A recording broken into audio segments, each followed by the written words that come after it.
Hello, everyone, and welcome back to my news update. Today is 15th of October. Now it's 7 o'clock in the evening Moscow time, and this is second live stream of mine for today.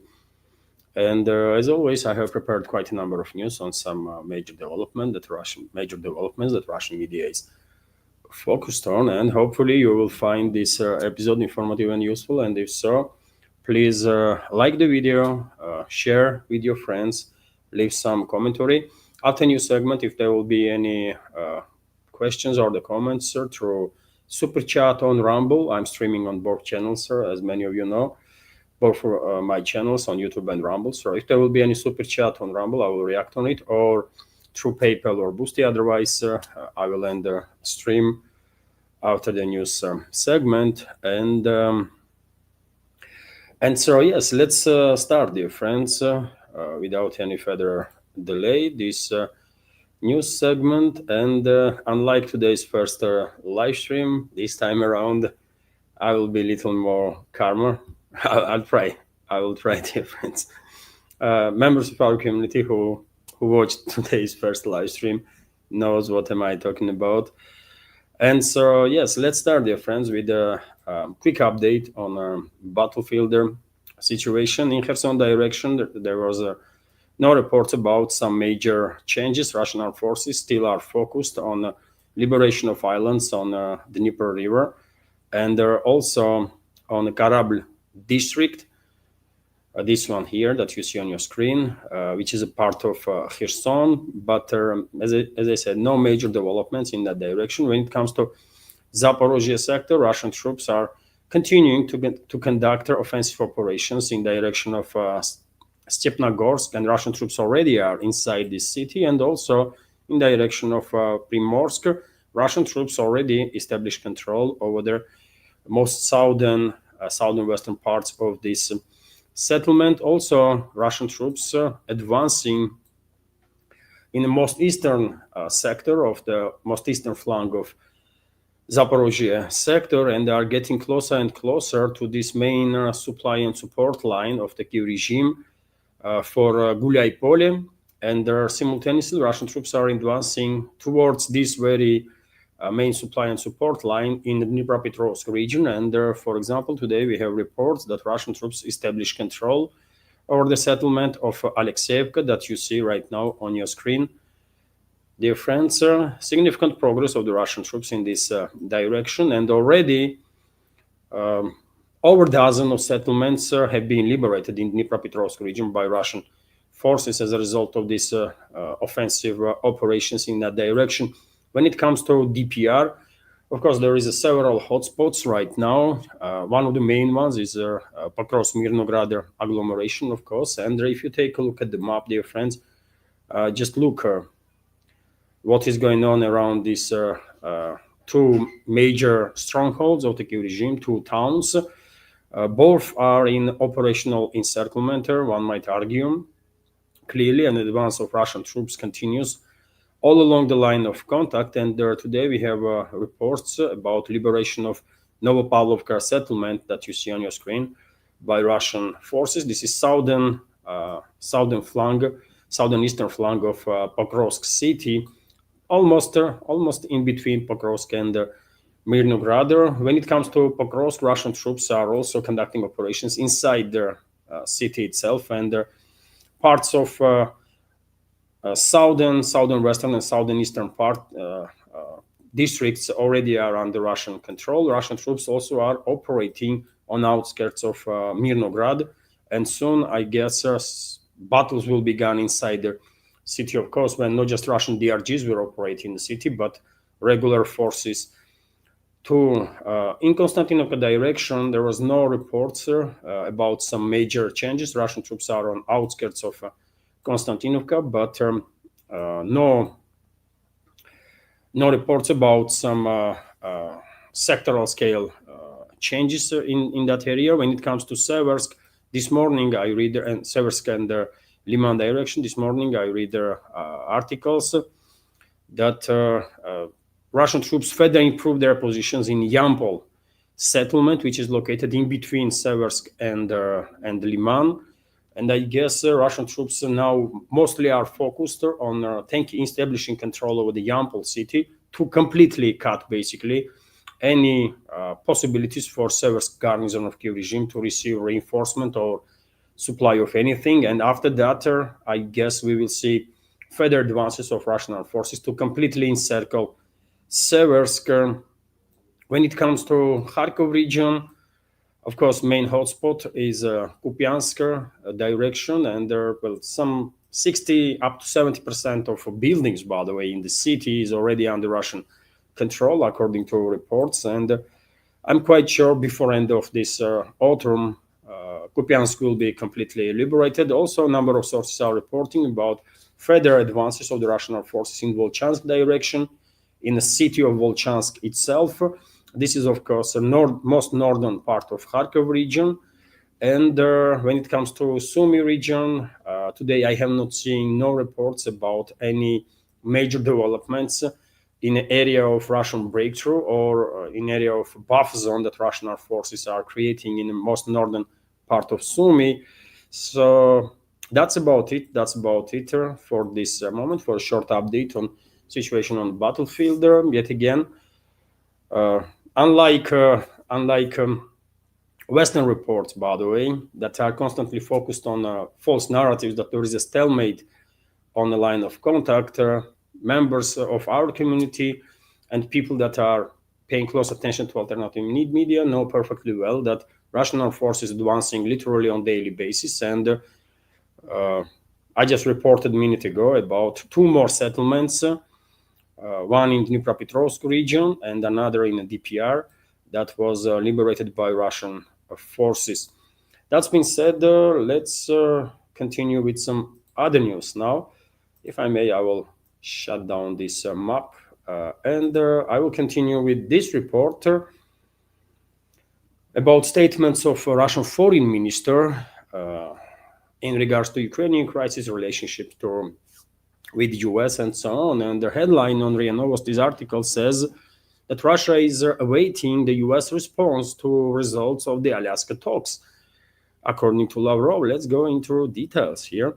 So this is quote, by the way. Donald Trump administration now understands the need to delve into root causes of the conflict in Ukraine and is striving to do so. We continue to expect a concrete response to the results of the Alaska talks. We are committed to them, Lavrov said in an interview with the Kommersant newspaper. As minister noted, Putin brought to Alaska a response to proposals delivered to Moscow a couple of weeks earlier by the Trump special envoy Steve Witkoff. According to Lavrov, the concept Witkoff brought reflects an understanding of the root causes of the conflict in Ukraine and is aimed at addressing them. In fact, Putin explained how, having accepted this concept, it can be implemented. US President Donald Trump said he needs to consult with Washington. We are awaiting a response, Lavrov added. At the same time, the minister noted that Trump is under pressure from NATO allies who do not even hide the fact that they want to lead him astray. They are trying to take advantage of Donald Trump's tendency to reach decisions as quickly as possible. They are trying to delay their decision in every way possible, trying to convince him that it's not Vladimir Zelensky and Europe who are playing the fool, but Russian President Vladimir Putin, who does not want peace, Lavrov emphasized. And you might ask, dear friends, after so many escalatory steps that Washington took, including Trump himself, and escalatory statements, what Lavrov exactly is talking about, what kind of additional response Moscow is expecting from US, and my answer is I don't know.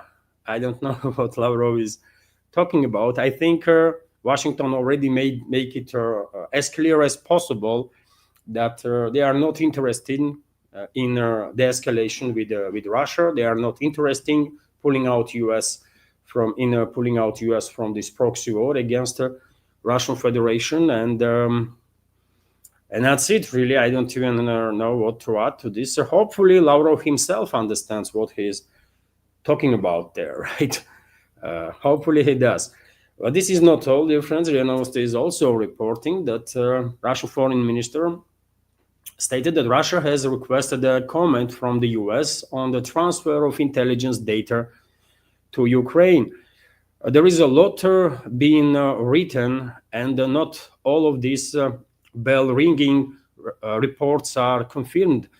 But of course, we have taken note.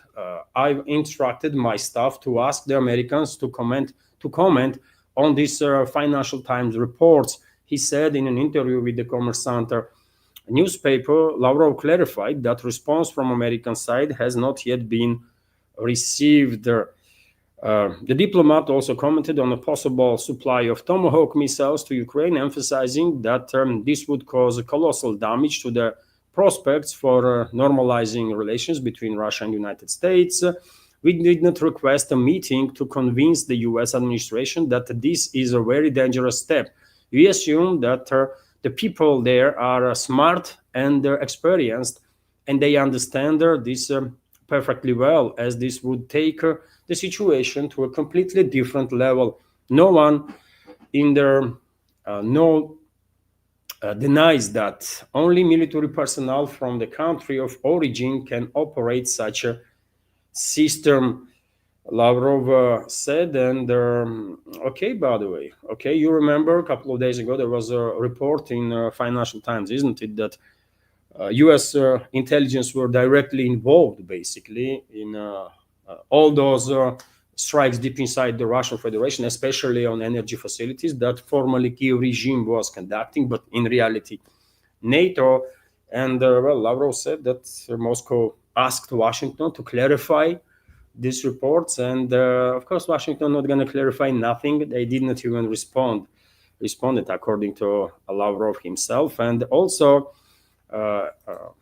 he, as I already mentioned, went to say that Russia did not request a meeting with the US administration to convince them that a transfer of Tomahawk cruise missiles to Ukraine is a very dangerous step. There are a number of people in the US, should be at least, that understand perfectly well how dangerous this step will be, because without US direct involvement or direct involvement of US military personnel, these missiles cannot be launched. And this is true, by the way, of course. But yet again, I guess decision has already been made, and Trump himself is quite clear, or was quite clear on that on several occasions. I guess, if not today, tomorrow we will have official statements, maybe from Trump himself, that Tomahawk missiles, not just decision was made to transfer Tomahawk missiles to Europe, so that then those missiles will be deployed against Russia, but probably those missiles already are either on a soil of European NATO member states, or maybe even on a Kiev-controlled territory.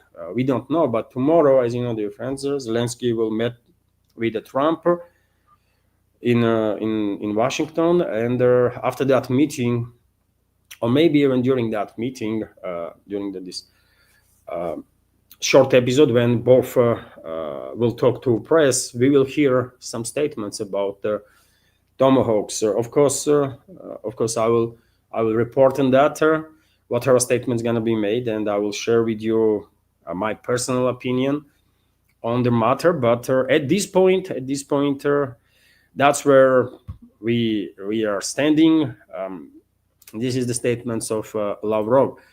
But and dear friends, he was on point there when he was saying that there are people in US that understand perfectly well how dangerous this step, transfer or deployment of Tomahawk missiles against Russia, can be. And on that very topic, New York Times come up with the article that US military warns Tomahawk delivery to Ukraine risks direct clash with Russia. And this is coming not from Lavrov, but from US, one of the leading propaganda outlets, right? New York Times. So this so-called media outlet reported that American military officials believe sending Tomahawk cruise missiles to Ukraine would bring the United States dangerously close to open confrontation with Russia. And they are correct on that. According to a paper, Pentagon has already drafted the plans to sell or transfer the long-range missiles if President Trump gives the order, but their delivery faces major technical and logistical handles. Ukraine lacks both naval and ground-based launch systems capable of firing Tomahawks. To use them, Kiev would need US supplied Typhoon launchers as a step that would move the US towards direct confrontation with Russian military officials admit. And as I said, dear friends, we should keep in mind that all these reports and the statements from Western side could be a part of deception operation. And I think if decision on transfer or deployment of Tomahawk missiles against Russian Federation is being made already by Washington, then probably those missiles will be either in Europe or on Kiev control territory by time when official statement about it will be made, because this was the case every time some new weapon was deployed by NATO against Russia. So I don't think they will change their tactics now, right? And as I said in this morning, dear friends, no matter what kind of weapon systems US or other NATO member states going to deploy against Russia, with the exception of nukes, let's say, they would not be able to turn the tide, right? They would not be able to turn the tide in this proxy war that they launch. Russia is winning, and Russia will win this fight decisively. And the Western ruling class, globalists, neocons, and their allies will be forced to capitulate. It's only a matter of time. And unfortunately, longer this conflict continues, longer it will take for Russia to force Western so-called elites to face the reality, acknowledge that they lost and capitulate. There will be there will be more casualties, unfortunately, and there are more destruction. But eventually, of course, Moscow will force enemies to capitulate. No matter how much money or weapons our enemy is gonna throw into this war that they are waging against us. And to continue on a matter of on a topic of Western hostility towards Russia, Pentagon Chief Pat Hegseth, that you see on your screen right now, copied the US President Trump and also began acting tough and threatening Russia. He is today in Brussels, right, where where defense ministers of NATO are gathering to come up with some additional decisions in regards to further support of this Western-backed terrorist regime of Zelensky, right? And on sidelines of that meeting, Pat Hegseth, according to a number of reports, stated that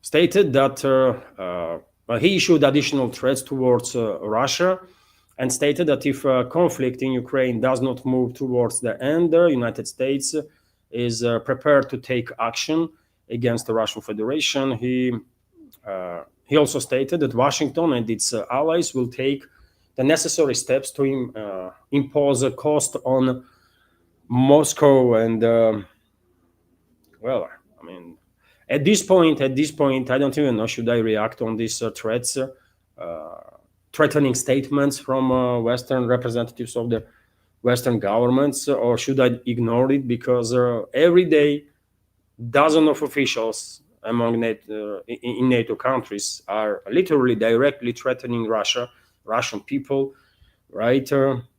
And I don't know how long are they going to be able to do this, to issue threats against Russia with impunity. I guess they will come when when they will pay price for this reckless behavior. We will see.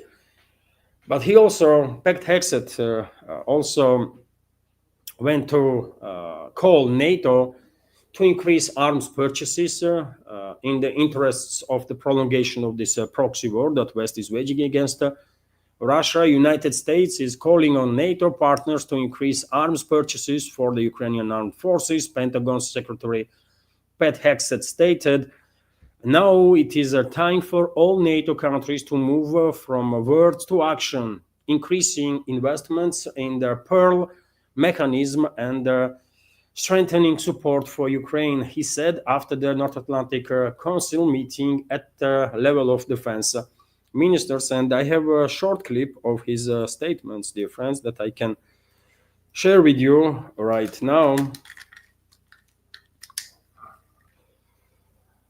And you tell me what you will make of it. It is strange, though, that U.S. Defense Minister or Secretary of War, as he called now, and even U.S. President nowadays are acting as if they are some sort of a salesmen for U.S. military-industrial complex, right? Or maybe they are, by the way. Maybe they are part-time salesmen of U.S. military-industrial complex, because that's how they behave, right? Let's listen to his statements.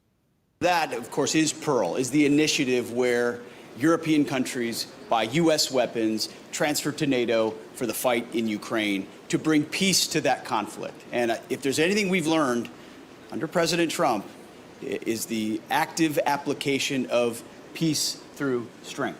You get peace when you are strong, not when you use strong words or wag your finger. You get it when you have strong and real capabilities that adversaries respect. And I believe that's what NATO is doing. I believe that's what the Pearl Initiative is. So our expectation today is that more countries donate even more, that they purchase even more to provide for Ukraine to bring that conflict to a peaceful conclusion. I don't know, dear friends, how brains of these high-ranking officials of their NATO countries are working when they are managing to put in the same sentence peace and more weapons.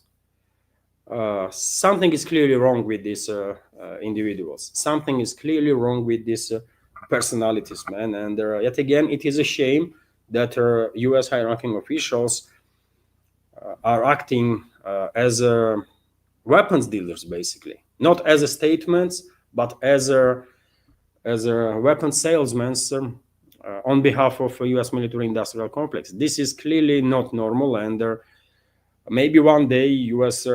Public will fed up with this nonsense, right, and will demand some adequacy from their leadership. That would be, I mean, great for them, for American people, and for the rest of the world, of course. But well, we should wait and see if that day will come.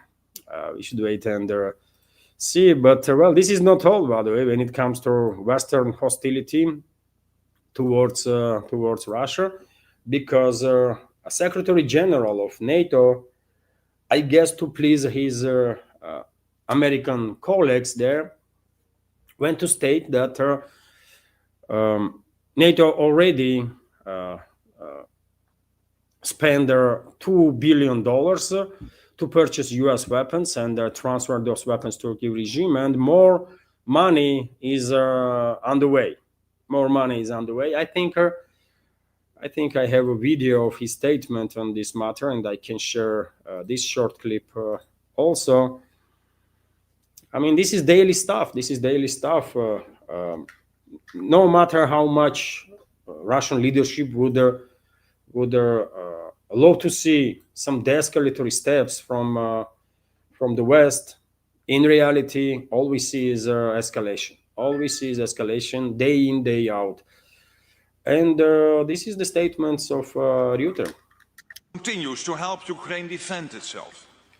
This includes the most recent NATO initiative that has already channeled $2 billion of US equipment paid for by allies into Ukraine.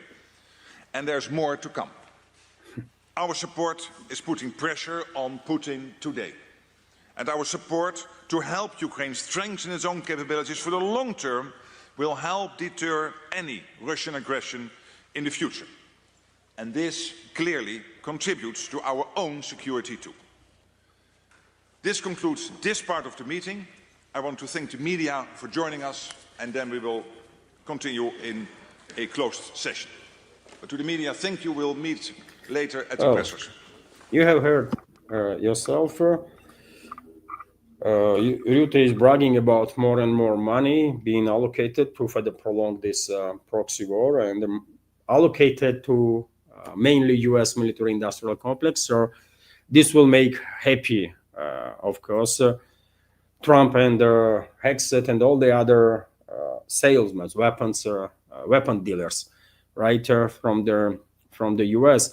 And even this is not all when it comes to Western escalation, dear friends, and some insanity that we are observing, because Ukraine's so-called defense minister, Denis Shmyhal, asked today his Western masters for another $60 billion for 2026. And what is also quite interesting, he kind of demanded that 0.25% of the GDP of NATO member states will be allocated for Kyiv regime.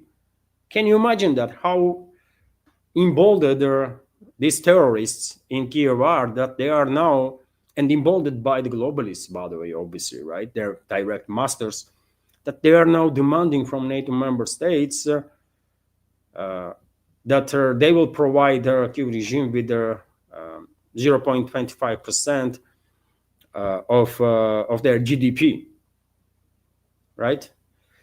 On year basis. But I have a video of his statements too. I mean, it's better to listen, because some viewers might struggle to believe that Kyiv regime is that emboldened. But yes, it is the case, by the way.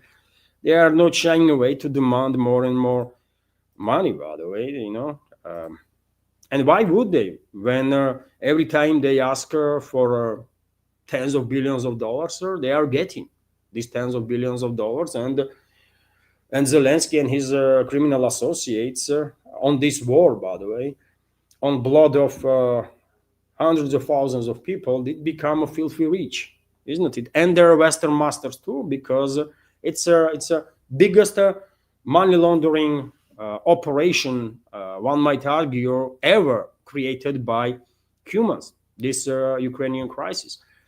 Besides of proxy war itself that West is waging against Russia to harm Russia, right? They are using this opportunity for money laundering schemes too. And this is the video. This is the video when Shmyhal is demanding a lot of money.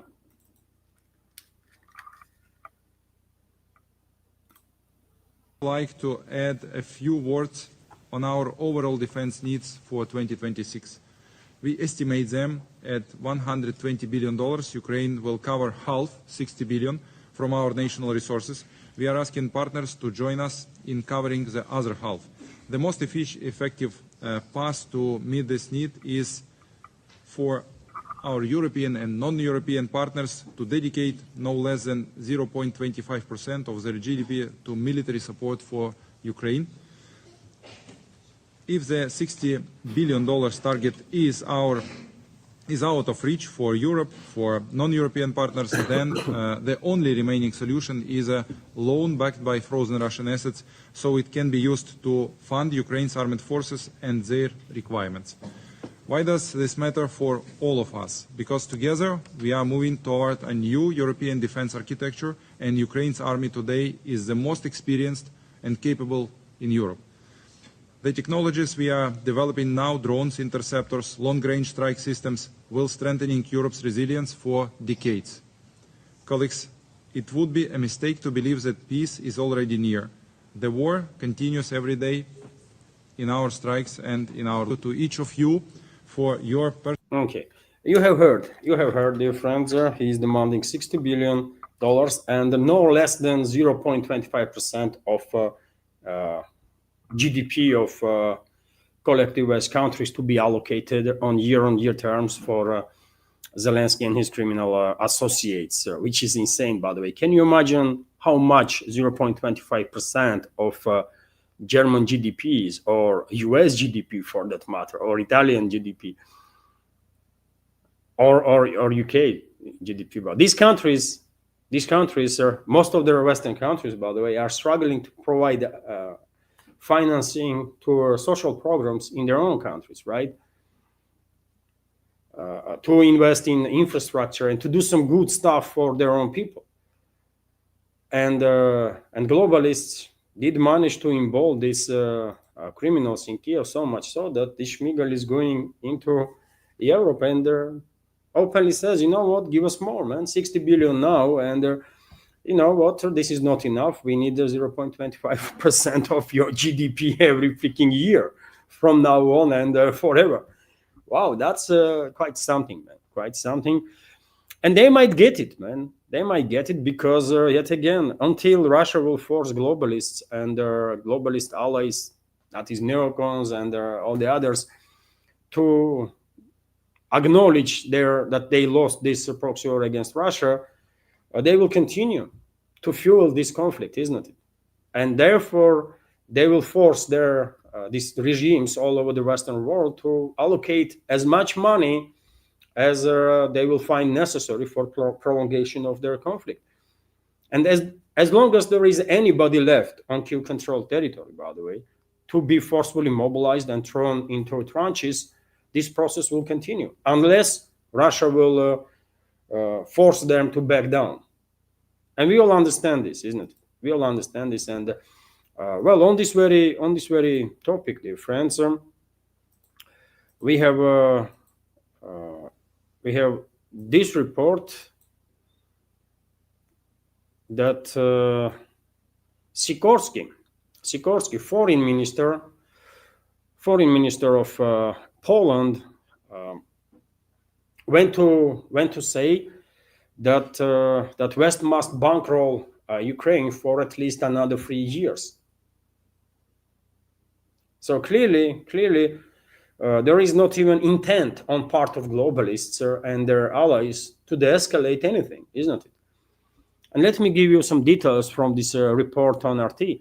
Western nations should prepare to continue bankrolling Ukraine's war effort against Russia for at least 3 more years. Polish Foreign Minister Radosław Sikorski has said during his visit to London.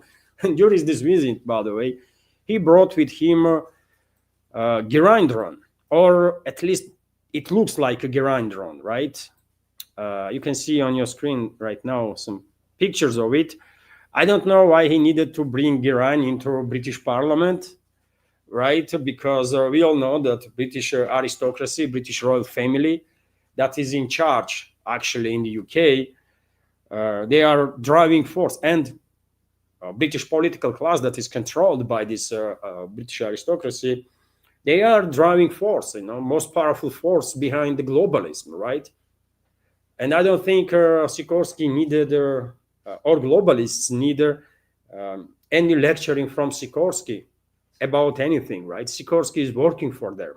It's no other way around. But nevertheless, they decided that this kind of performance is needed, probably because this Geraint drone would be filmed by British so-called media and then shown to British public to persuade additionally people in UK that, well, allocation of billions of pounds to prolong this proxy war against Russia is something that is in best interests of the Brits.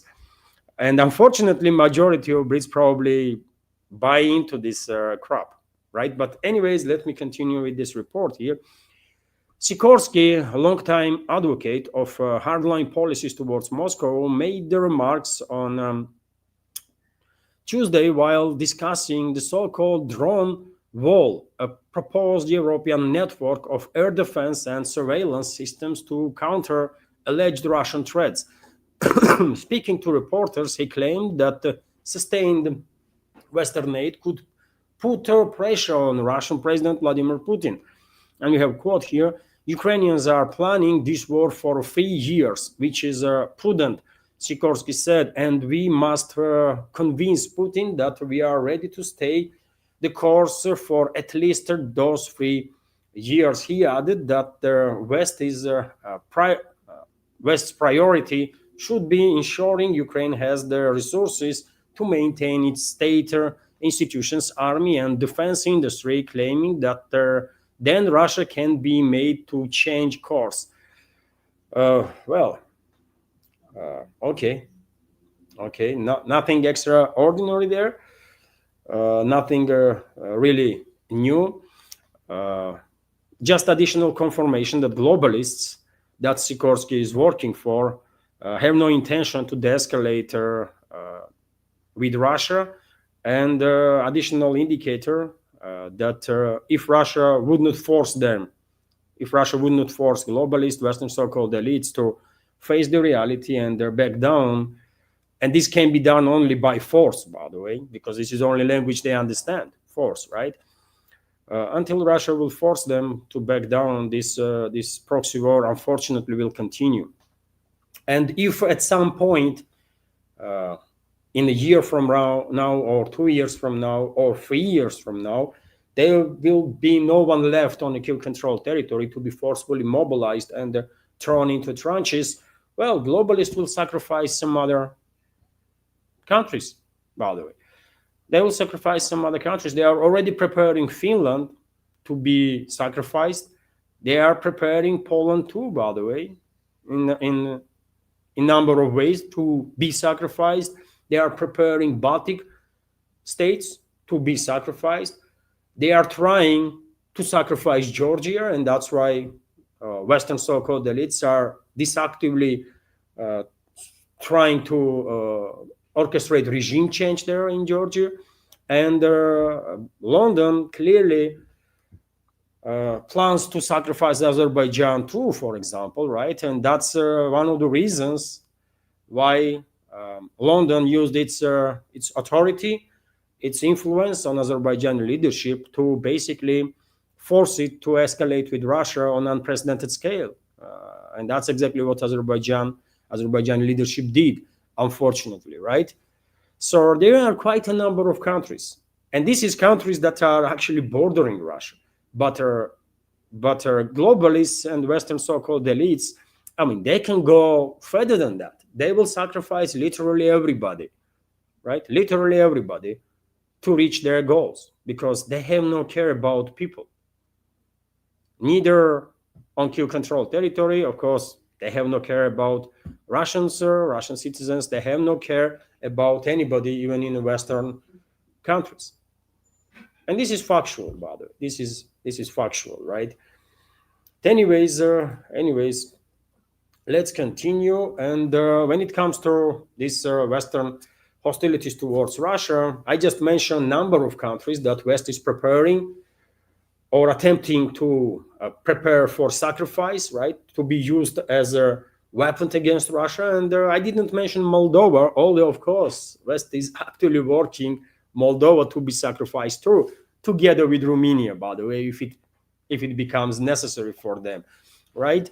And this report clearly confirms that, in my personal opinion. RT is reporting that NATO nation plans to deploy basically drone warfare instructors to Moldova.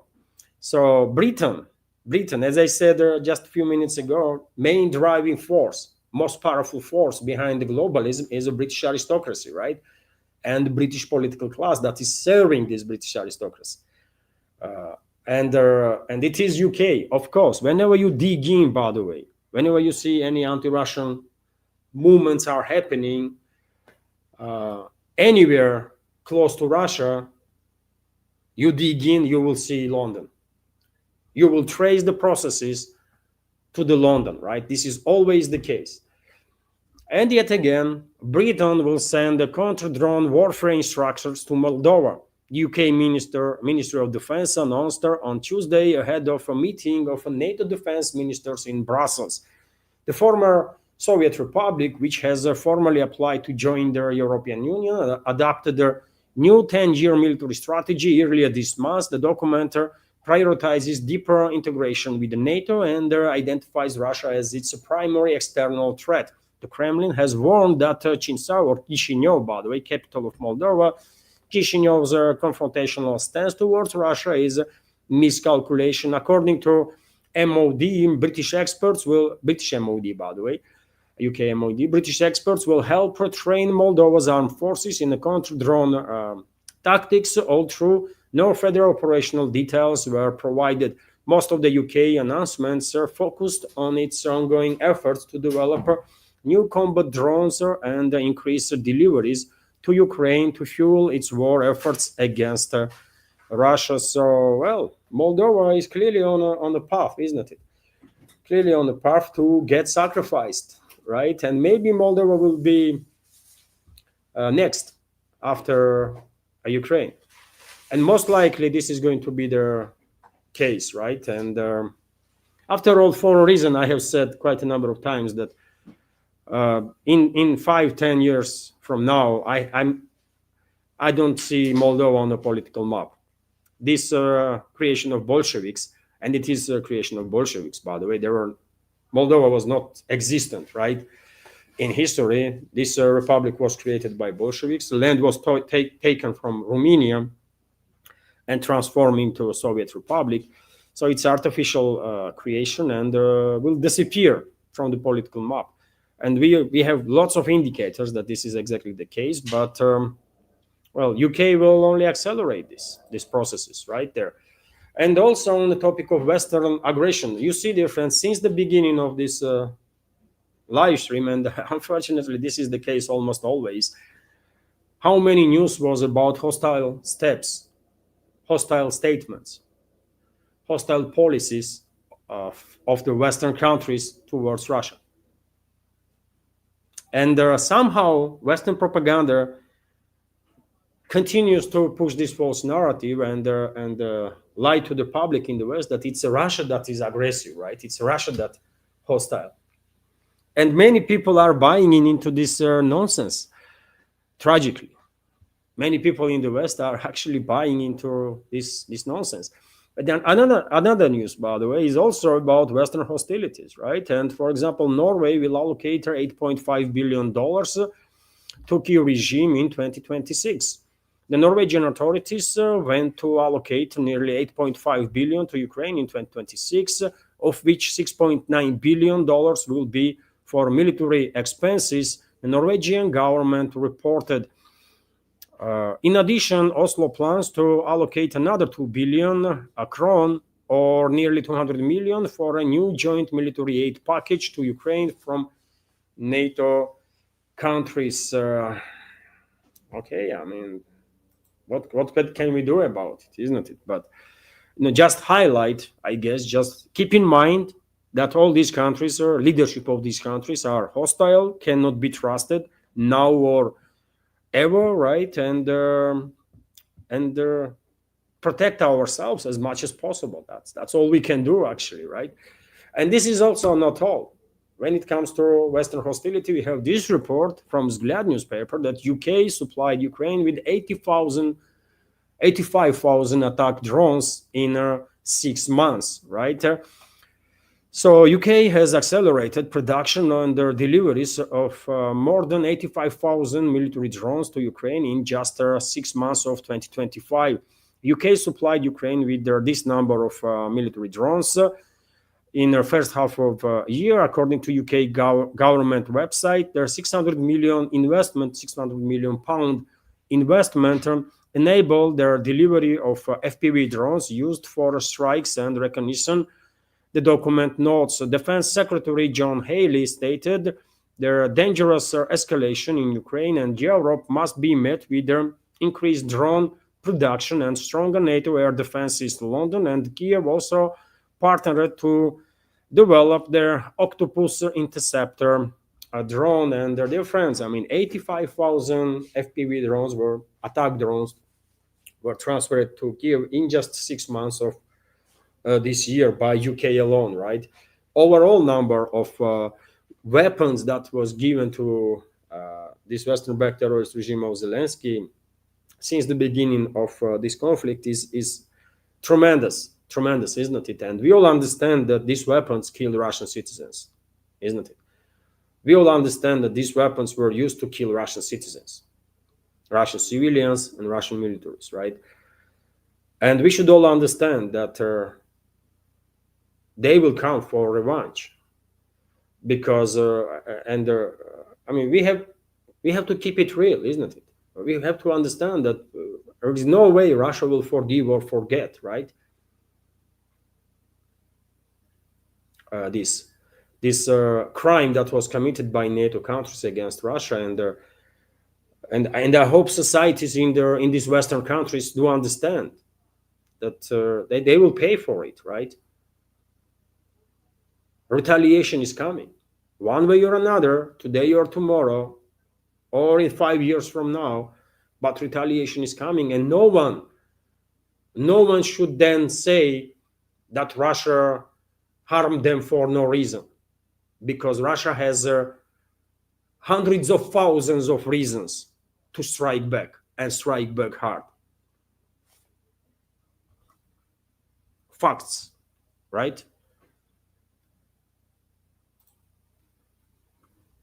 And while all this is happening, and NATO is pushing for further escalation against Russia, for the prolongation of this proxy war, sacrifices of more and more residents of Kyiv-controlled territory, those very residents are trying as much as they can to flee this territory, run away, save their lives, right? And we have this report, for example, from RT, that Germany sees a sharp rise in Ukrainian asylum requests. So Germany has recorded a steep increase in asylum applications from Ukrainians after Kyiv eased a couple of months ago travel restrictions to younger men who are not yet subject to mandatory conscription. German media reported Wednesday, citing Interior Minister data. According to their figures, the number of weekly applications rose from roughly 100 to about 1,000 after, this is crazy numbers, by the way. This is every week, right? Every week. Number of applications rose from roughly 100 to about 1,000 after Ukraine, a week after Ukraine allowed men aged 18 to 22 to leave the country legally. The exemption was introduced in late August.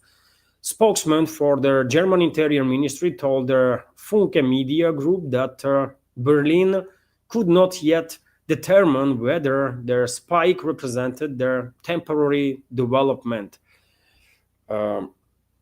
Ukraine imposed a blanket travel ban on men aged 18 to 60 shortly after the escalation of their conflict with Russia in 2022. But in last August, youngsters of age of 18 to 22 were allowed to flee, and they are running away, by the way. They are running away in mass, right?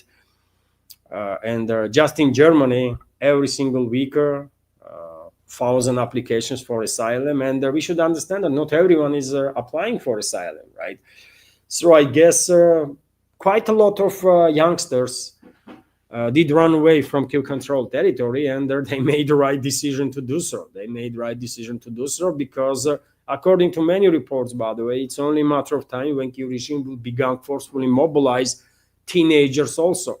These youngsters of 18, 19, 20, and up to 25, right? Age, all the young people, right? And according to some reports also, allegedly, Washington and a number of other capitals from NATO countries are demanding from Kyiv regime to do it sharply, to begin forcefully mobilizing younger generation, people from 18 to 25, as early as possible. And according to some reports, even, transfer of long-range weapon systems being linked to decision of Kiev to begin mobilizing younger generation. Yet again, this is reports that I've seen on the internet. We will find out soon, but I don't really have any doubts that it's only a matter of time, and Kyiv regime, NATO countries globalist neocons and their pro-security regime will begin sacrificing, of course, this younger generation, also from 18 to 25, maybe even younger, by the way. Maybe they will begin forcefully mobilizing like 15, 16-year-old kids, man. They are capable of any atrocity, obviously, any crime, right?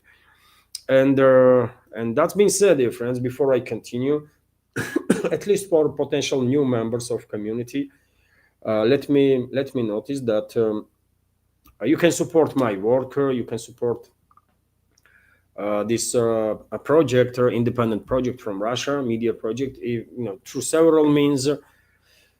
During the live streams, you can use a super chat feature on Rumble, or become a premium subscriber on Rumble. Also, you can use for donations PayPal platform, and the Boosty platform, and of course there is also possibility to subscribe to my Patreon page or page on Boosty. All links are under this video in the description box and in the pinned comment, including crypto wallet, by the way. So yes, that's been said. Well, let's continue with some other news. This update is already 50 minutes plus. Should I continue or stop on that and rest of the news that I have prepared?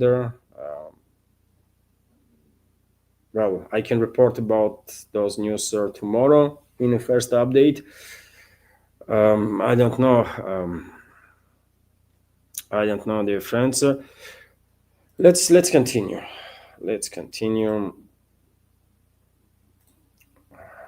At least a couple of more news, and that's about it for today's second live stream. Well, RIA Novosti is reporting that head of European Commission, Ursula von der Leyen, was in Belgrade, by the way, Serbia, and he directly demanded from Serbian President Vučić to impose sanctions against Russia if he wants Serbia to be part of EU. She also went to say, by the way, at some point that Serbia is allied with the EU in terms of foreign policies, more than 60%, right? But more is needed. She's clearly not happy. Globalists are not happy, basically, with Belgrade, and one of the ways Belgrade might please globalists is to impose sanctions on Russia. I can share with you some short video, dear friends, of this interaction between Ursula and Vučić. I believe I do have a video of that. It is so. Now, implementation is key. And this is why I would like to invite you to come to Brussels in about a month's time to take stock together. My second point is that we need to see greater alignment in our foreign policy, including on sanctions against Russia. I commend you for reaching 61% of alignment with our foreign policy, but more is needed, and we want to count on Serbia as a reliable partner. We know the EU path can be a long road. So, yes, I mean, she is quite clear there. They want Serbia to join anti-Russian coalition, and this might happen, by the way. It will be a sad day, of course, for people of our countries, Russia and Serbia, but Serbian political and business elites in significant numbers have been corrupted by the Westerners, right? By the globalists, and they might come actually when Serbia will officially join anti-Russian coalition, sadly. But until then, let's continue with some other news, right? And there was a resumption of hostilities between Pakistan and Afghanistan today. According to some reports, there was exchange of fire on the border between the two countries. Also, According to reports, Pakistani Air Force conducted airstrikes in Afghanistan, including in Kabul, although some half an hour before I launched this live stream, I saw on one of the Telegram channels report that some ceasefire agreement was reached between Islamabad and Kabul. Maybe this is true, maybe not. We don't know. But what is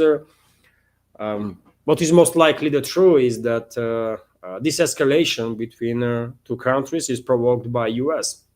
I have no doubts about it, because it is not random that Pakistan escalated with Afghanistan shortly after Afghanistani foreign minister stated that there will be no US bases, US presence, military presence in Afghanistan, not on Bagram Air Base and no anywhere else, right? And it only took like a couple of days, and Pakistan began escalating with Afghanistan, obviously on behalf of US, and I don't think this will end well for Pakistan. Everyone understands Pakistan has significant advantage when it comes to modern weapon systems compared to, in regards to Afghanistan and Taliban movement. They can bomb Afghanistan, of course, with all sorts of weapons, but I don't think Pakistan is in a position to actually have any chances to defeat Afghanistan or to force Afghanistan to submission. This is not happening, right? This is not happening, and if anything, it's a Pakistan that is risking to face the accelerating process of disintegration if this conflict with Afghanistan continues, because Pakistan is a country which is naturally divided.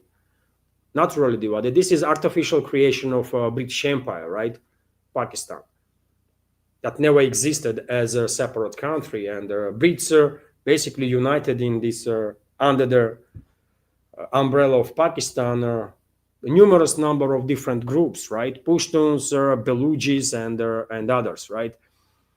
And so if Islamabad continues to mess around Afghanistan, they might actually trigger not just response from Kabul, but also explosion in separatist movements inside the Pakistan itself. This is something that Islamabad should definitely think about, right? Nevertheless, to continue, dear friends, I reported in today's first update during the first live stream that relatively new head of Syria, Ashara, was expected in Moscow today, and he came to Moscow, and he had a meeting with the Russian President Vladimir Putin. On your screen, you can see image of this meeting, and I can give you some details on that, what was said on during the open part of this meeting. So President Vladimir Putin and the Syrian President Ahmed al-Shara discussed the bilateral relations at the meeting in the Kremlin. Putin noted that Russia and Syria have developed unique relationships over many decades, which has always been poorly friendly. He also expressed Moscow's readiness to hold regular consultations with Damascus through their foreign ministry. We have maintained diplomatic relations for over 80 years, and they were established during the most difficult times for Russia and Soviet Union. In 1944, the Russian leader emphasized that Moscow has always been guided by the interests of the Syrian people in the relations with Damascus.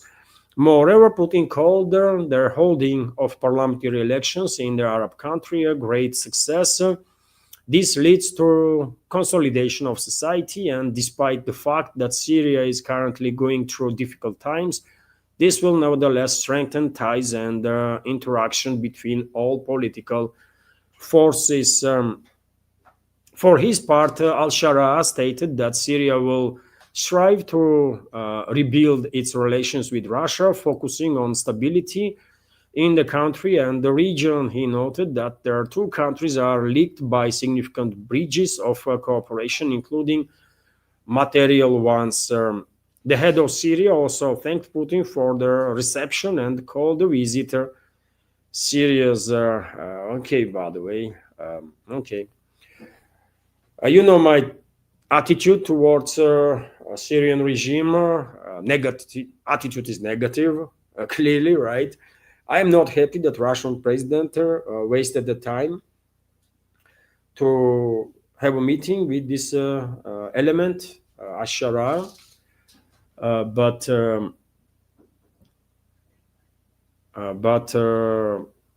well,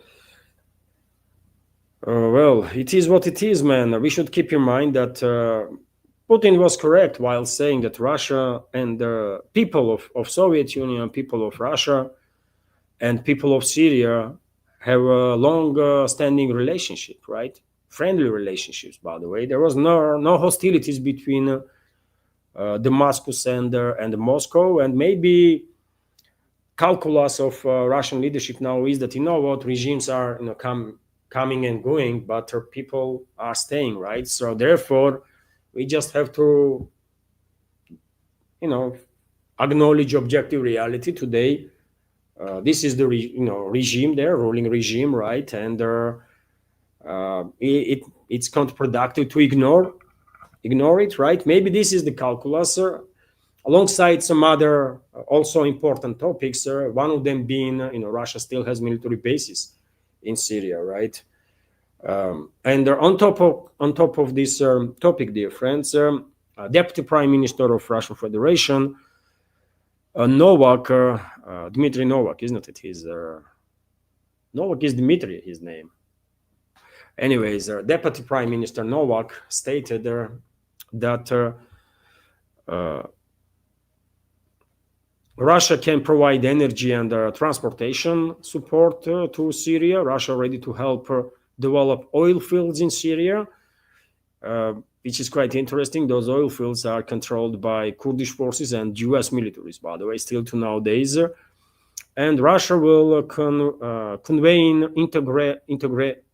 intergovernmental commission to further trade and economic cooperation. So probably after today's meeting, there will be some decisions made to actually enhance relationships between the sides to benefit the people first of all, right? Because we all understand that current regime in Damascus is a Turkish proxy regime, right?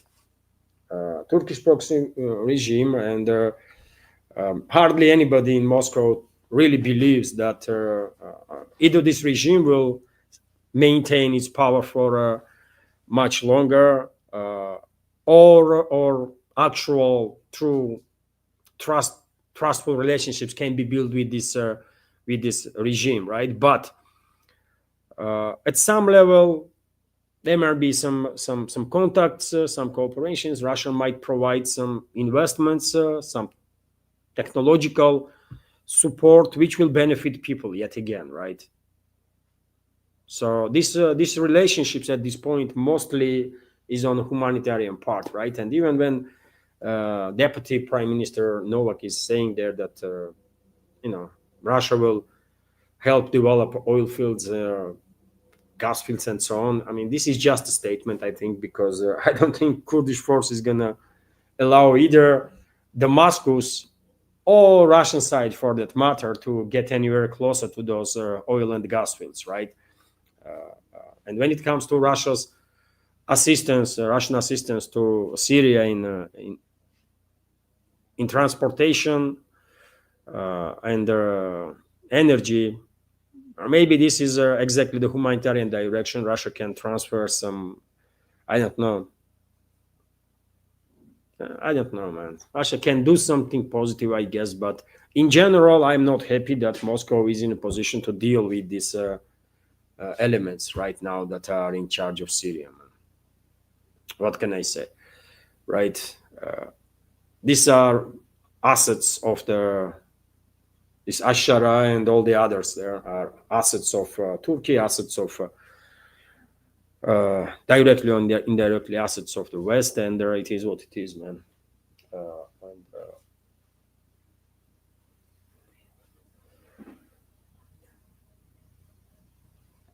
And right now, dear friends, there is a donation on the PayPal from Abdullah. Thank you very much, Abdullah, for your $10 donation. And there is a comment here that says, I am happy that my president, Ahmad al-Shara, is visiting Russia today. It will be better between us. This is the commenter. And, well, I hear you, Abdullah.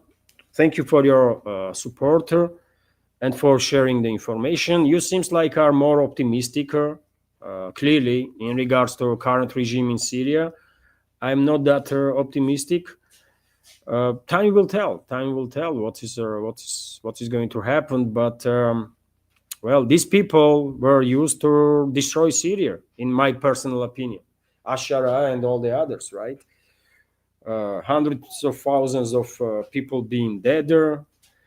Syria, from secular country, is transforming into God knows what. I don't know, right? Syria, before this incursion of the terrorists, was a united country, more or less. Now Syria is divided between different factions, right? Is it better for Syrian people, what has happened? I don't think so, but we might agree to disagree. Yet again, my personal take is that, Syria, everything that happened to Syria since NATO countries, Turkey, Israel, and others decided that they're going to do regime change there. Everything was tragedy, all of it. And Ashara was a part of that tragedy and still is part of that tragedy. And we should not ignore the fact that it's a current regime in Damascus that is killing ethnic and religious minorities, right? Hundreds of people were killed just because they are ethnically different or ethnic minority or religious minority. This is not the way that adequate people are operating, killing ethnic and religious minorities. It is what it is, man, right? As I said, for good of people of two countries, ordinary people, this contact has to be made, obviously, but I would of course prefer Syria to have actual proper decent human beings in the leadership. My personal take, yet again.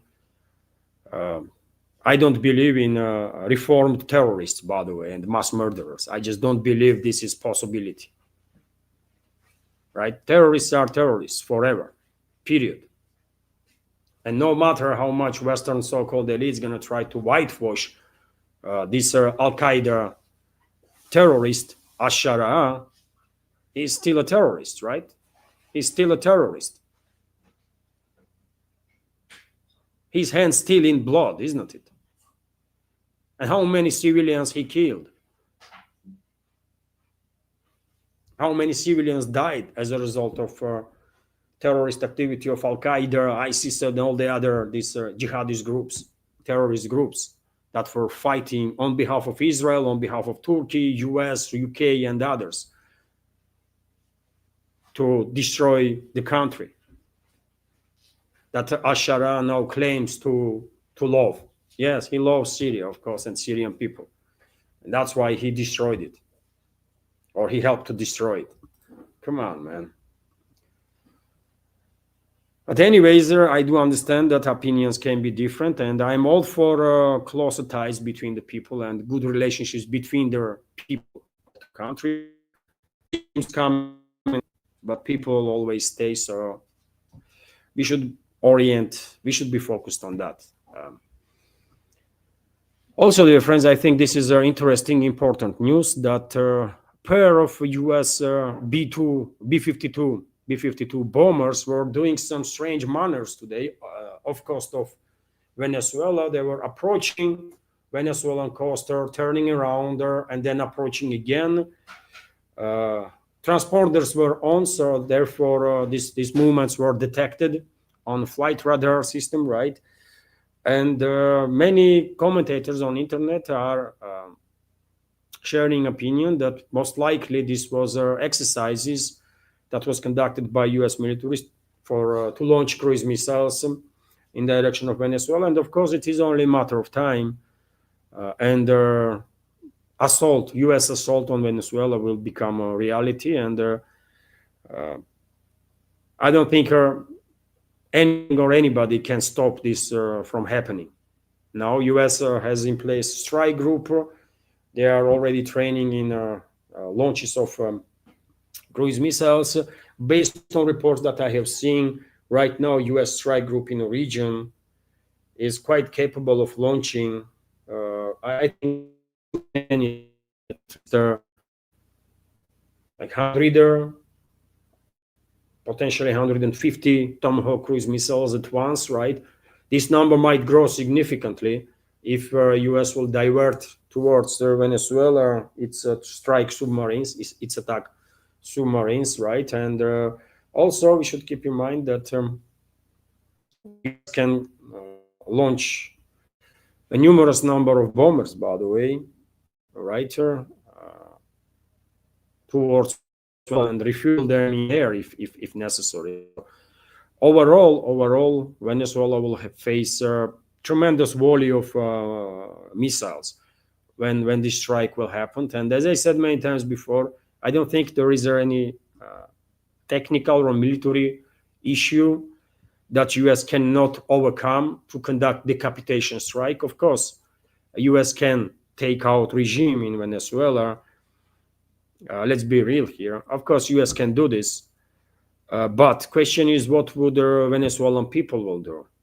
If people of Venezuela will agree to be colonized and they're enslaved by the U.S., then the U.S. will have an easy walk over Venezuela. But if people will fight in mass, in that case, U.S. has no chances, by the way. They might put anybody they want into a Caracas and call that person president or whatever, but that would not be enough to establish actual control over the country if people will fight, right?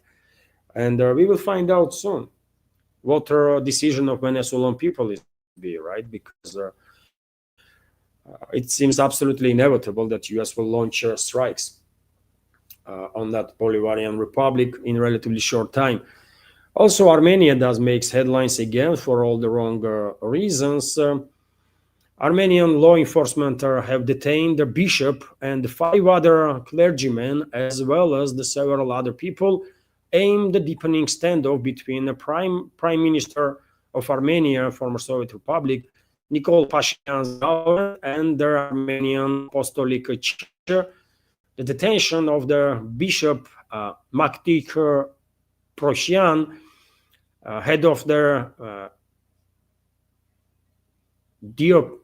Diocese of Argotsot, and the others was first reported by attorney Ara Zagarabian, who said on Facebook that he was unable to determine the current whereabouts of the arrestees. The Armenian Investigative Committee later confirmed that 6 members of the clergy are under investigation for alleged abuse of power. The Office of Armenian Human Rights Defender, Anahit Manasyan, said it had dispatched a rapid response team to assess the situation. Relationships between Armenian Prime Minister Pashinyan's administration and the Armenian Apostolic Church have deteriorated sharply in recent years. The government has accused senior church figures of corruption and political interference, while church leaders say Pashinyan is targeting them to weaken a key national institution. So, yes, I mean, actions of Pashinyan is definitely sort of a copy of the actions of regime of Saakashvili in Georgia, for whatever reason, whenever Western elites conduct revolution or regime change and put their puppets into a power in this country or that country, one of their targets that they choose for these new regimes, their puppet regimes, is a church, right? Regime of Saakashvili, almost from the establishment of that regime, from the first day, began targeting Georgian Orthodox Church, and they failed, by the way. Despite massive attacks, they did eventually failed in Georgia, and people in Georgia didn't allow Georgian Orthodox Church to be harmed, and in Armenia, same tactic is being used by this Western-controlled regime of Pashinyan. They are attacking Armenian Apostolic Church, and I think they will fail in Armenia too, because religion to nowadays, by the way, play very important, significant in lives of people in Caucasus, in Armenia, for example, or in Georgia, right? And if this attempt failed in Georgia, I see no reason to believe that, well, Armenian people would not be able to protect their religious institution. We will find out. We will find out. But I mentioned Georgia, isn't it, friend? So, live stream that are prepared a number of countries to be sacrificed, right, in their proxy war against Russia, and one of those countries is, of course, Georgia. And Western elites, for how many years now, are trying constantly, while using their assets in this former Soviet Republic, to conduct regime change, and they are failing. They failed at least 5 times until now. A recent attempt of regime change was on 4th of October, just a couple of days ago, isn't it? When as a ground for a regime change attempt was used local election, right? And but destabilization processes continue. Processes of destabilization continue, and I have a quite interesting video, by the way. I'm not just saying this. I'm 100% convinced that I'm sharing with you absolute truth, right? And let me give you evidence of that. For example, Finnish foreign minister Valton went to Georgia and went to this protest of Western assets, right? And publicly, openly supported them. And of course, Finnish regime, by the way, is a globalist regime. We all understand that, isn't it? So let me share with you this this short video, by the way.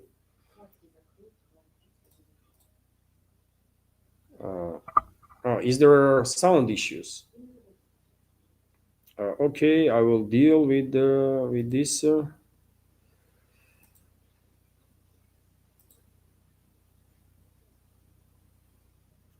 It is okay now, sound. Yes. Okay, then I will share now this video, dear friends, of Finnish foreign minister in Georgia on Rustaveli Avenue, right next to Parliament building, is calling indirectly, at least, for regime change. I mean, if this is normal stuff, by the way, then I don't know what normality is in that case. Just listen to it. In Tbilisi, in front of the Parliament building, there's a peaceful demonstration gathering here slowly. A lot of people coming here waving their flags of the European Union, of NATO, apparently also the Finnish flag, but most importantly the Georgian flag. The reason is that these people are concerned about the direction that this country has been taking away the basic liberties of people, starting with the freedom of expression and the freedom of assembly. Needless to say, these people deserve all of these rights, and we are here to support them. You know, she said that she and some others are there to support these assets of the West, right? That are actively trying to destabilize country and conduct regime change. You see, dear friends, what is going on. Do I have to say anything on top of that? And she's standing on Rustaveli Avenue, by the way, which seems to be close at the moment when this video was made. And the building behind her is a parliamentary building on Rustaveli Avenue. So I said many times before that Georgian government should take some strong steps, by the way, to neutralize these Western assets. Otherwise, one day, maybe these Western controlled elements did fail 5 times to do regime change, but one day they might succeed, man, because globalists not gonna stop, Western elites not gonna stop, as long as they have some forces in Georgia that they can rely on or they can use for regime change, right? Anyways, dear friends, let me continue with some more news. Or you know what? I think this live stream is already quite long, 1 hour and 20 minutes, and so I will end on that. I will end this live stream on this news. Hopefully, you did find their update informative and useful. I was much calmer in this second live stream than in today's morning one, right? Hopefully you did find the update informative enough, and if so, dear friends, like the video, please. This might help to deal with the algorithm, right? And leave some commentary about any topic. And there was no super chat. There was no super chat on Rumble to highlight, so therefore I will end this live stream on that. Thank you all for your attention, for your time. Have a wonderful day, and take care. See you tomorrow.